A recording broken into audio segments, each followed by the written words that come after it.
What's up, Amazon sellers? Today I am blessed to be joined by none other than Steve, aka Raiken Profit, and learn about his journey. And right now, he is absolutely smashing it, and he has systematized his business to run it on only a few hours a week. This is a man I admire, and obviously, I'm hoping to learn a lot from as well. So, without further ado, let's jump into it now.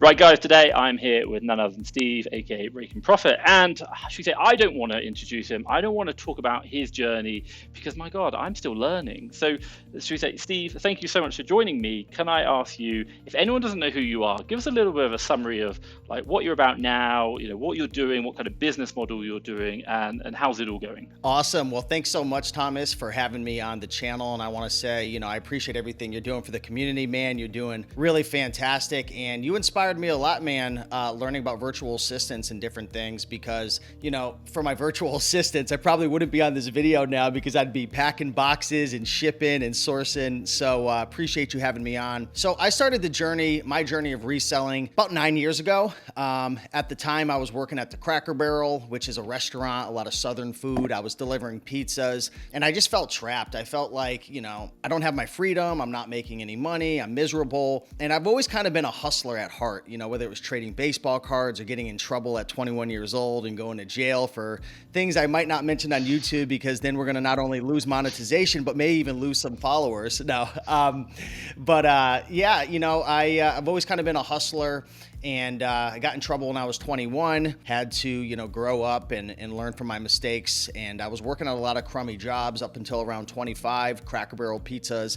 And then I learned about this crazy world of selling on eBay and Craigslist. And I learned about selling bicycles on Craigslist. And I made about $20,000 that first summer buying items from Craigslist, bicycles. Like, I'm not talking I'm not talking motorcycles. I'm talking like the ones that, you have to pedal on. I flipped a couple hundred of them that summer. I learned from a guy on YouTube called The Bonafide Hustler. Then I was hooked. I was absolutely hooked flipping bicycles. But I live in Connecticut, and for anyone who doesn't know, that's next to New York, a small little state. And we hit winter time and bicycles stopped selling. And I was like, what am I gonna do? No one's riding bikes in the snow. And that's when I learned about selling on eBay. Long story short, I went full time into eBay. I started a clothing business on eBay, did that for about 3 or 4 years, was doing about $6,000 to $8,000 a month. And then in about 2016-ish, Amazon FBA really started to blow up. And that was about the time I started traveling the country, going to thrift stores, selling books, doing retail arbitrage, all different types of things like that. I also taught my mom how to start selling on Amazon at that time. And now she's 68 years old. Don't nobody tell that I said her age, but she looks amazing. She's selling books. She does around 3,000 to 5,000 a month. Since then, I've been doing all different types of things on Amazon. But what's interesting is over the last year, Thomas, I really started doing something different and unique that not a lot of people talk about. And that's flipping items from eBay to Amazon. About 13, 14 months ago, Thomas, I was doing between anywhere from 3,000 to 10,000 a month, just thrifting, doing books, library sales, stuff like that. But I got into a really bad car accident. Luckily, I was driving a Toyota Tacoma, which is a pretty strong vehicle. And I was on the highway at about 7:30 at night, and I was going the speed limit, 75 or so. And all of a sudden, I got smashed from behind by a gigantic commercial truck, and it shot me flying. And I'm so lucky that it hit me directly from behind, because if it would have clipped me not directly on the center, it probably would have spun out, and again, I may not have been here.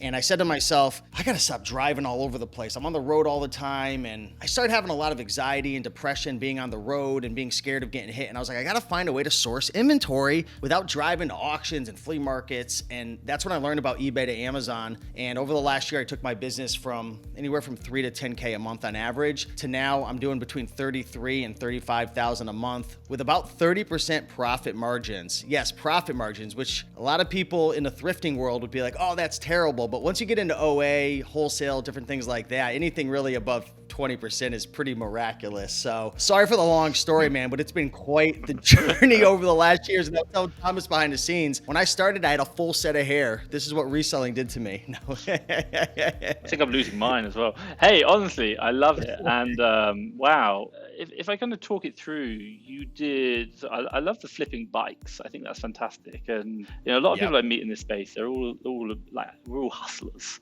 like all trying to do something. I remember when I was a kid, I did like web design, and it's not really flipping anything, but like I kind of did something and sold that as a service. But like it really makes me think. So like, and then obviously like you kind of went through a journey, and then you were doing the eBay side, which obviously is a lot of people enter into that, and then obviously thrifting, so like RA, retail arbitrage, like definitely really understand that, and that car action was a really big change for you. So you talked a little bit about, should we say, that journey going through. The one thing I'd just kind of like to touch upon is, for some people who's like watching you now, like what does your life look like? I think that's a really good question, because whenever I think about someone who I'm maybe trying to aspire to become or looking at, I'm always very interested in like, describe a typical week. What are you doing? Like, what's your operation look like?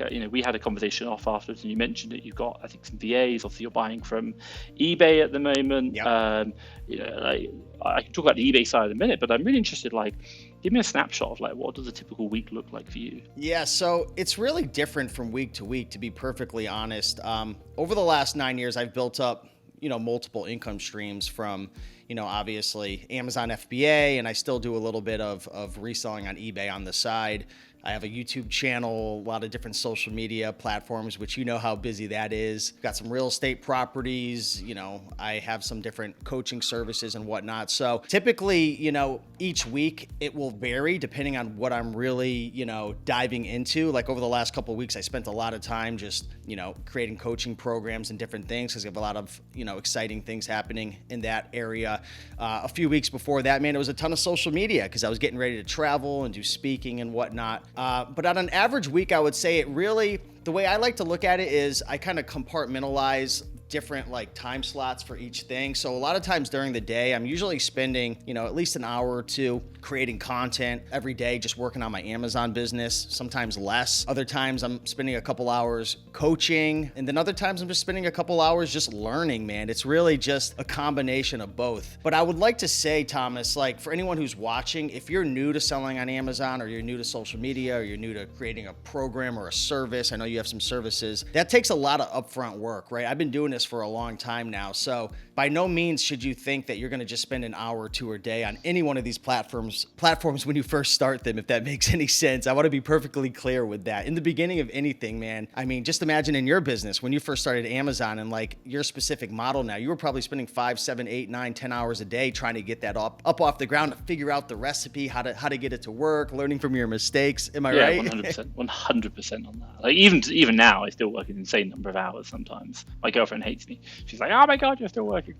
I will lose the hair. I promise you that. Oh, but that's about it, man. But the thing that I am most excited about right now is definitely the eBay to Amazon thing, man, and working with virtual assistants. I know you're a huge proponent of virtual assistants, so maybe we could kind of talk a little bit about how VAs play a role in our business, because I would have to say that one of the biggest mistakes that people make once they start to really establish their business is they get caught up in the business instead of working on the business. And, when you're working in the business, it's hard to think strategically. It's hard to make big moves. It's hard to learn a new software. It's hard to like implement a new system when you're always having to source, and you're having to list, and you're having to ship, and you're having to do everything. You know what I mean? Question for you, before we kind of jump into that, let me ask the question: why did you think about doing VAs? Was it like, because you could have, obviously you were doing retail arbitrage, you had the accident, you could have just gone home and sat there and done RA, like, not that, I'm sure you'd have been very successful at it, but like, why did you decide to,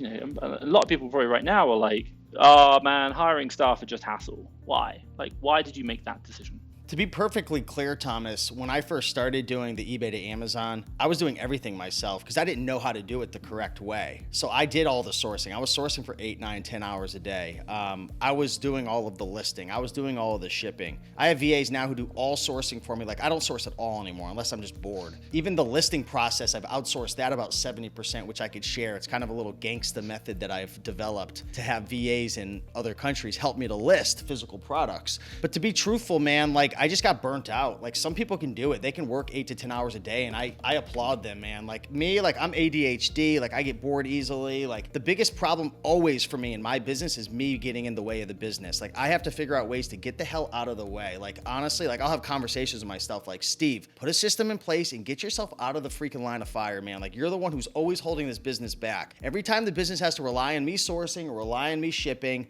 I just think with my personality, I'm not trying to be hard on myself, but like I have a hard time staying consistent, like doing the same thing over and over again, just because I think I get bored or maybe social media pull. You know how it is, man. Like when you're an influencer and so there's always some exciting, shiny object. But the thing is, when you find something that actually works and you provide value to the market and you're making money, you want to try to systematize that and create processes to take yourself out of it. If you choose to, I'm not saying you have to choose to get yourself out of it, but dude, every single time I would have to rely on myself for a long period of time, I'd screw it up. And I'm just being real. It's not easy to say. I'm 100% with you. I say it to myself, I'm the biggest liability within my companies.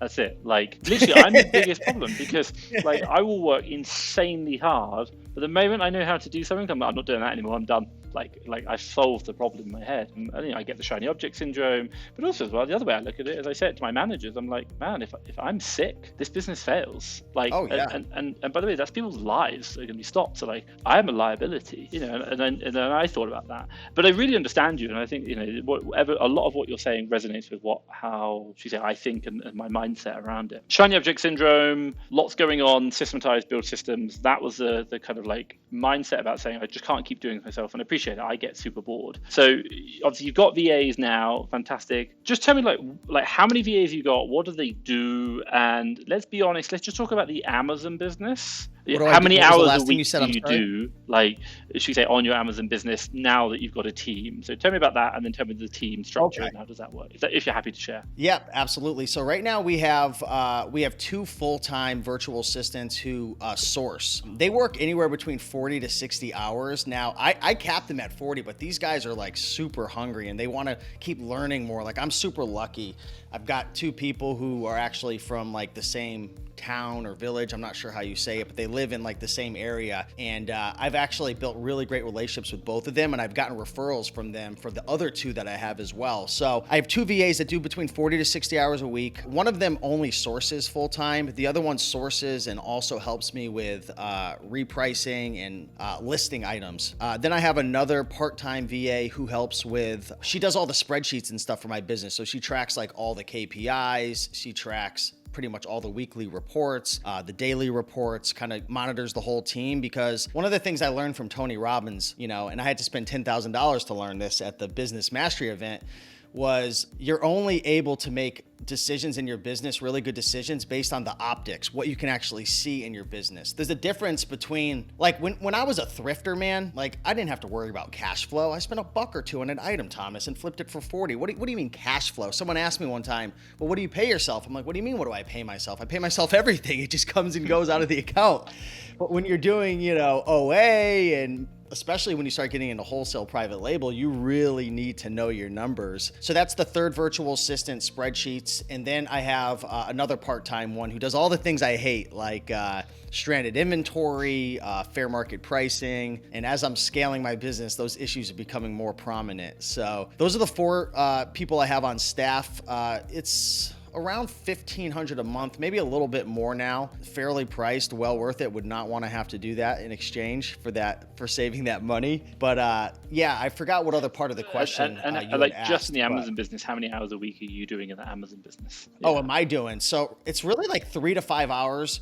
3 to 5 hours a week on average, but some weeks it could be 10 or 15. Like if maybe I'm hiring somebody, or lately I've been learning about some new systems for my repricer and setting up some automation. So while something like that sounds easy, like, oh, just spend an hour and learn it, like the simplest thing sometimes in an Amazon business could take 5 to 10 hours that week just to implement, and then it saves, you know, a couple $100 a week, and then it, over time it's worth it. So that's really what I'm focusing my time on now, is trying to figure out how I can really grow my business, build out new systems. In terms of actually like doing the operations, really the only thing I'm doing right now is I'm labeling items and shipping them out, which is like literally like 3 hours a week probably doing So that. can I ask, obviously, given your revenue, you're doing quite high. Is it just you doing the prepping, or is there other people doing it as well? I'm hoping to God that things work out with my girlfriend long term, because now she's opening all the packages and prepping them and labeling them for me. Really, all I'm doing is boxing things up. So I got to make sure to treat her well, because I do not want to go back to having to opening up those boxes. Does she do it like, how many hours a week does she work, if you don't mind me asking?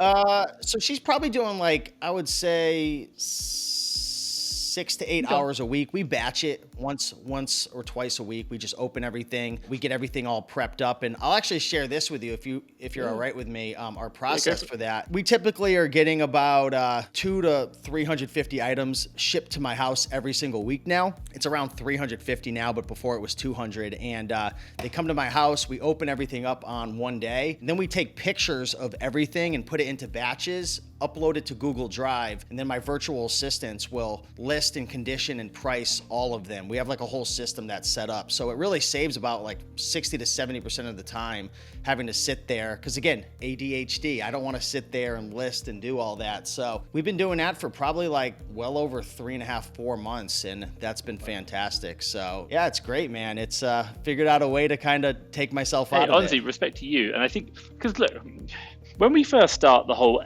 eco online, like, I don't know about you, but when I first started, it usually starts off with how to make money online. That's the kind of like the very first start. And then you're like, okay, cool, I make a bit of money. You probably find affiliate marketing first or whatever. But once you start making some money, the next question comes is like, how can I make some money without me having to do so much work? And it's really interesting, because a lot of people struggle to make money. I get that, and I really understand that, because it's a mindset shift about how you got to do things. Then number two is, once they start making money, they then struggle with the next step, which is about how do I continue to make money without me making the money, if that makes sense, or like directly my labor, time for money equation. And then you can start doing other things, passion projects, social media, travel the world, doesn't matter. And I say big respect to everyone who's got to that point and has managed to build a system with a team that is working to the point whereby their system's working.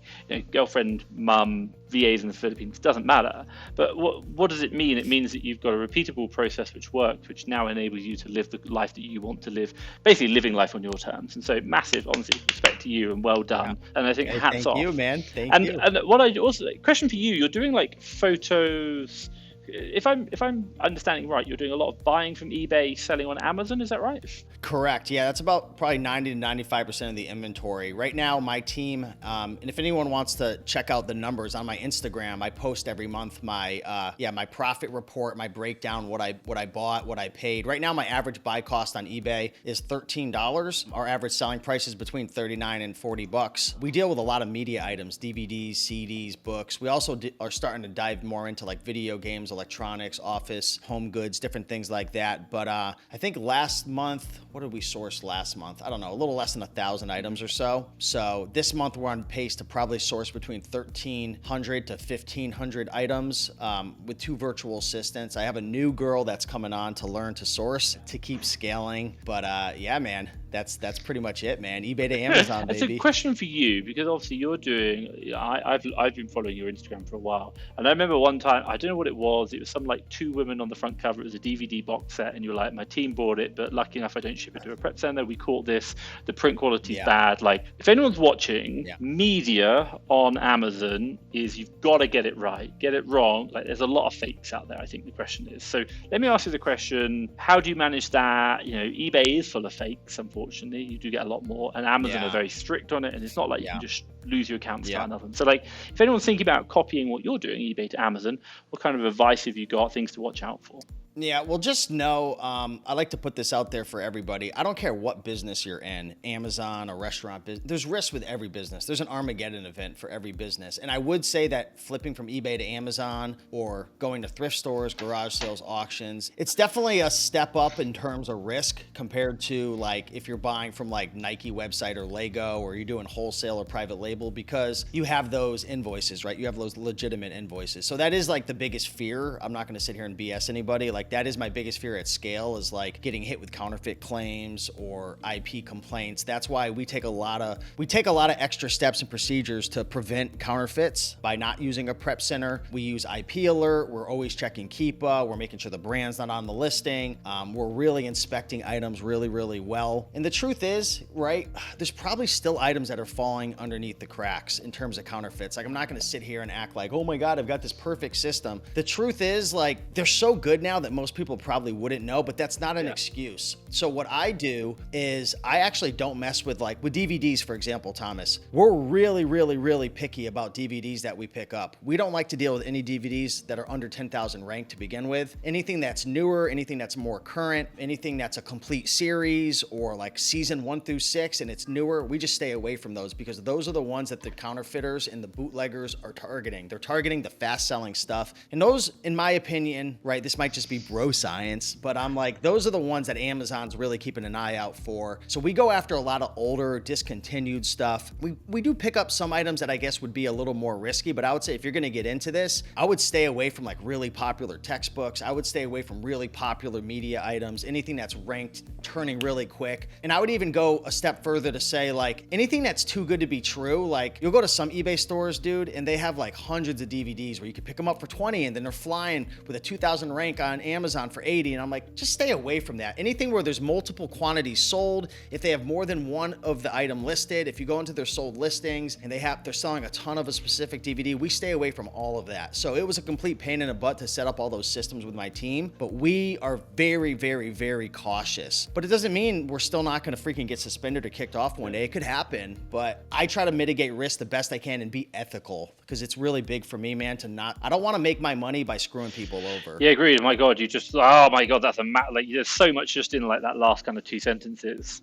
I think, look, if anyone's watching right now, top tip for you, just what you've just said. Let's go, I'll kind of just highlight some things. Like, don't go for fast selling items if they're selling multiple items of the same product. You know, there's a lot in there. Just go back through that. Like, if you're thinking about doing this, write that down, because like this is like, and I know it because you have this like, and I remember watching that video. You were like, my team have bought this. They've broken so many rules by buying this, and I'm like, what does that tell me? That means like, well, you've got a whole checklist of like, this is what we buy, and really that checklist is there to say, look, this checklist will not stop us from getting fake products, but it will massively reduce the risk of it. And as a result, we can continue to sell, should we say, on the platform. We can continue to do these things. And I think some people get so caught up in like profitable products that, you know what, like at the end of the day, like there's no point making profit if you're never going to be able to sell again. You know, it's kind of like biting the hand that feeds the mouth. So it's like your first priority is always to be able to continue selling tomorrow. That's it. And then it's about making as much profit within maintaining the first rule. And I think those kind of things are great. Yeah. And obviously I know you're a big proponent, and I'm sure you've got information on your Instagram where people can access that. And, you know, I think you said obviously the services you provide. So if anyone's interested, have a look down below. I'll drop a link to your Instagram. But there, like, honestly, like these kind of rules, definitely these help maintain your system, so maintain the security. But also number 2 is the fact that business is inherently risky. It's like, if you don't want risk in your life, literally get your duvet, wrap it up and jump in the corner of your room and stay there. Like, life has risk.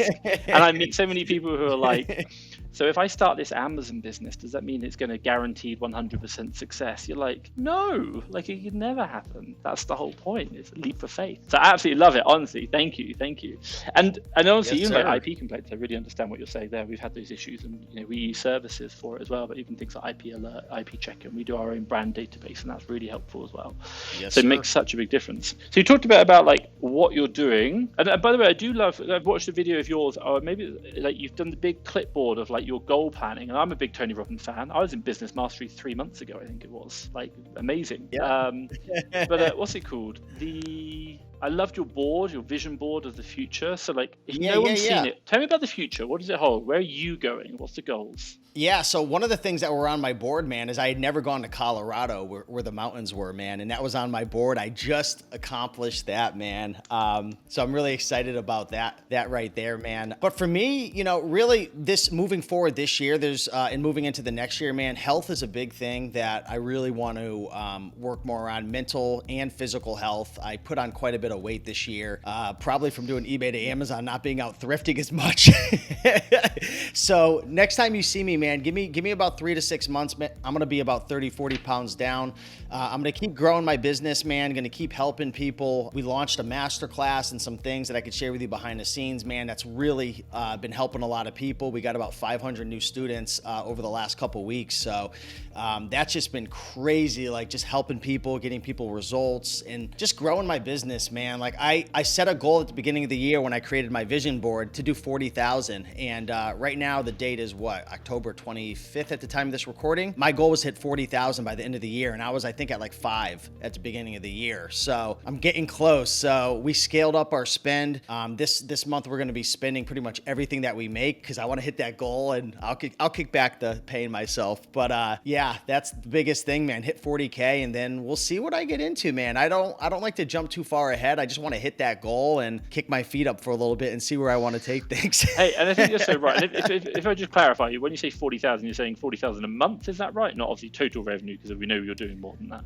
No, so I'm actually I'm only doing around 33 to 35,000 a month in revenue for my Amazon business. So the goal is to hit 40,000 with about 30% profit margin. So last month I did a little over 9,000 in profit. So well done. Yeah, man. And honestly, yeah, because we'll I know see. someone in the comments will be like, well, he said he was doing more than, he was doing 30,000 a month, and now he's saying that he's doing 40,000 in a year. I'm like, no, he's talking monthly, that's it. So like some people get confused, so don't worry.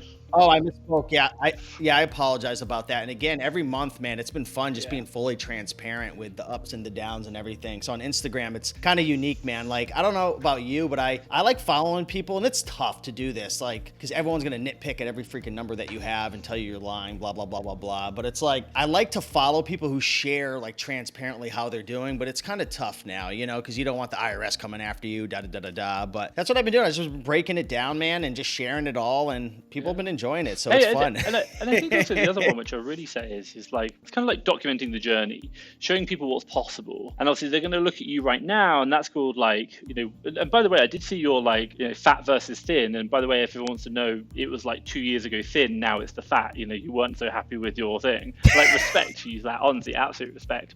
Oh, dude, you got it, man. You got to throw yourself under the bus sometimes. And I think the really important thing is, and you say it, is like social media is very highlight reel heavy, and actually it's about being realistic. And the one thing I do love about, you know, the people who share on the journey and talk about it on social media, on YouTube, etc., they talk about their journey, they talk about the highs and the lows, and they talk about what's happening, and the more transparency, the great. But also, I will say to people, you know, who are watching, is like, transparency is a tough thing in the fact that, you know, it's people who do share, and I massively respect you for sharing your numbers of what you're doing, but also as well, it opens you up to criticism and abuse. And, you know, a lot of people are willing to throw a lot of criticism and abuse. So I just want to say, you know, big well done, and thank you for your honesty and transparency about that. And also as well, you know, there'll be a lot of people who are watching that journey and finding it inspiring, but also as well, they can scroll down the highlight reel, see all the you know, the fat versus thin, but also as well, where you started with the full head of hair, and then actually follow that journey back up again. And I think what's really interesting, and the one thing I really understand, and I've seen it with many people, your journey from where you started to today took a very long time. But if you started today with like your knowledge and what you got, you'd do it so much quicker. It's incredible. Oh yeah, way quicker, man. I didn't know anything when I first started. Nothing. I didn't even know you could make money online. Like, I started my YouTube channel and everything just because I wanted to be a part of the community. I didn't start it to make money or sell coaching or courses or different things like that. Over time, you know how it is, man. More and more people want your time, and eventually you have to start valuing it. But yeah, man, if I would have started my Amazon business today with all my knowledge, man, yeah. Agreed. And I know you're sharing so much on your Instagram feed. So let me ask the question. Obviously, I just want to ask now, if anyone wants to get in contact with you, you know, maybe learn more about the journey, maybe learn more about eBay to Amazon flipping, and obviously doing it the right way, that you're not going to get suspended. There's a lot of tips in here that you share. How can they reach out? How can they see? What can they do? Yeah, so you could follow me on Instagram at Raiken Profit. That's probably the best way. You could send me a DM. I spend a couple hours every day doing my best to network and whatnot. Maybe afterwards we could put some links down below to my masterclass or whatnot. I'll share with you some stuff behind the scenes. But yeah, man, I put a lot of really, you know, just free content documenting my journey and whatnot. And, you know, I love helping people for free. You know, I think there's a lot of people who could benefit from just free content on Instagram and YouTube. And for folks who want to take it to the next level and learn more about training a VA, you've got your service. Maybe you want to learn about eBay to Amazon. I've got my coaching. Maybe you want to learn about whatever, right? There's a million amazing people online. So the key is you just got to make a decision, get started, and be patient. I know we're living in the world now where everyone is sharing all the highlight reels and you're getting hit with Facebook ads and YouTube ads, make all this money in freaking 5,000 in 5 minutes. It's not realistic. You have to take things slow, learn to make your first dollar, then your first $100, and then learn to pay yourself your first dollar, which is another thing, and go from there. It's a journey, right? So, I had someone, Thomas, who I had a little event recently, and I had a woman come up to me at a free event that I was hosting, and she said, my house is in 3 months in foreclosure. I'm going to lose my house soon. They're trying to take my house. I came because I want to learn. I got to make $2,000 this month. And I'm like, oh, God, I want to help this person so bad, but you're not going to be able to do that quickly. In 1 month, starting from zero, it really takes a good 3 to 6 months to get any of these Amazon business off the ground. And then really with my business model with eBay to Amazon, it takes a good 6 to 12 months to really scale to a point where you could actually start to even pay yourself something. I'm just being real. I know it's not sexy, but it's the reality of it. I mean, I'm sure everyone watching is probably smarter than me. I'm not the brightest bulb out there, but I think that's still very conservative. A good 6 to 12 months, give yourself, I asked my own community, I was like, how long is it until you can start taking a payment? More than 50% said between 12 and 18 months. And that's it's even more realistic. I really feel it. And a lot of people are like, right, I need to start Amazon today, and tomorrow I need to take a $10,000 paycheck. You're like, yeah, it's not going to happen. Just this is business. And they're like, it's too slow. I'm like, well, go get a job and work for 40 years of your life, and then you can retire after that. And it's a completely different equation. And by the way, I'm not dissing people with jobs at all. I massively respect them. But no. It's like, I need my business today, but my job for 40 years is fine. It's just a different equation. What I will say is, obviously, I'll drop all those links down below. So if anyone's watching, do drop them down below, and obviously I'll share all the links to Instagram, and you talked about the Amazon to eBay flipping. So, thank you so much for joining me, and thank you for sharing. What I would love to do, if it's okay with you, touch base maybe later on, should we say, a year's time, see how you're getting on. But also as well, I don't know if you know anything about me, I love to travel. I really do. So I'd really love to come fly over and meet you and actually see it in person, do a filming session, see actually in action eBay to Amazon, and do that. And I'd love to do that. Well, I don't know if I told you, man, but I bought my house about a year ago. I'm over here in Connecticut, and it's kind of I don't spend my money on cars. I don't spend my money on really crazy things. Guess what I spend my money on? I got a hot tub, a sauna, and an ice bath. So we will have a good time, man. We'll get a clip of you jumping in the ice bath for your audience. No. I like comfortable, not uncomfortable. He's like, I can't come anymore. Never mind, man. I'm gonna be busy all year. Fantastic. So what I will say is, obviously, if anyone's watching, do have a look down below, and obviously I will drop a link around here actually to your YouTube channel as well, so you can click on that if you're watching on YouTube, for example. Thank you. But I just want to say thank you so much for your time. Thank you very much for sharing everything about it, and obviously I look forward to catching up with you soon over the coming couple of months, if not the year. Thank you so much.